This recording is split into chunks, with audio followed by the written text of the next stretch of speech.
Investigation.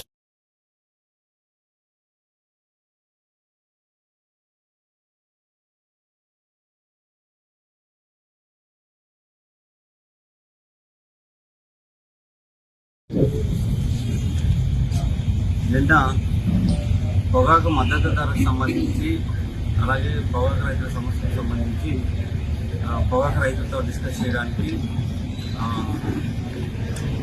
Andhra Pradesh రాష్ట్ర మాజీ ముఖ్యమంత్రి వర్యులు గౌరవనీయులైన శ్రీ వైఎస్ జగన్మోహన్ రెడ్డి గారు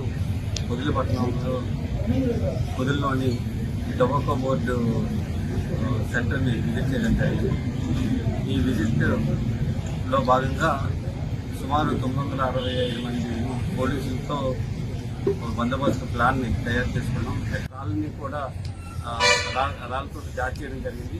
ఈ దాడిలో అక్కడ ఉండే మహిళలు ఒక 2 మహిళలు ఒక మేల్ పర్సన్ కూడా ఇంజూరీ అయ్యారు సింగేను.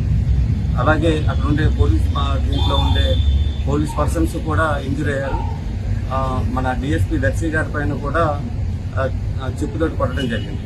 సో వీళ్ళందరినీ కూడా ఐడెంటిఫై చేశాము. బందోబస్తులో ఉన్న పోలీసుల్ని నెట్టుకొని లోపలికి రావడం జరిగింది. అలాగే బందోబస్తులో ఉన్న అక్కడ పోలీసుల పైన కూడా దాడి చేయడం జరిగింది. దాంట్లో భాగంగా అక్కడ కానిస్టేబుల్స్ కూడా గాయపడ్డారు. అలాగే అక్కడ ఉండే ఏదైతే ఈ పొగాకు బేర్లు ఉన్నాయో ఈ పొగాకు బేర్ల పైన తొక్కడం వలన కొంత పంట నష్టం కూడా జరిగింది. పంట నష్టం నుంచి దాని యొక్క క్వాలిటీ అనేది డ్యామేజ్ అయింది.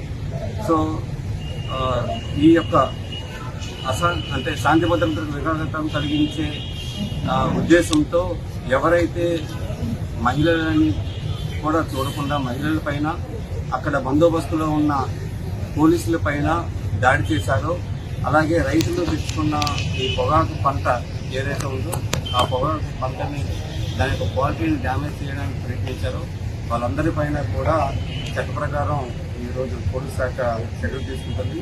ఆల్రెడీ వీళ్ళ కేసులు రిజిస్టర్ చేయడం జరిగింది.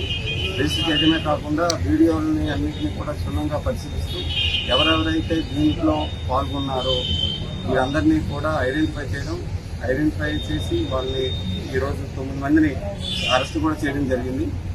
అలాగే మిగతా వాళ్ళని కూడా చూస్తున్నారు, ఐడెంటిఫై చేస్తున్నారు. వీళ్ళందరిపైన కూడా పోలీస్ శాఖ కఠినమైన చర్యలను అయితే ఇనిషియేట్ చేయడం జరిగింది.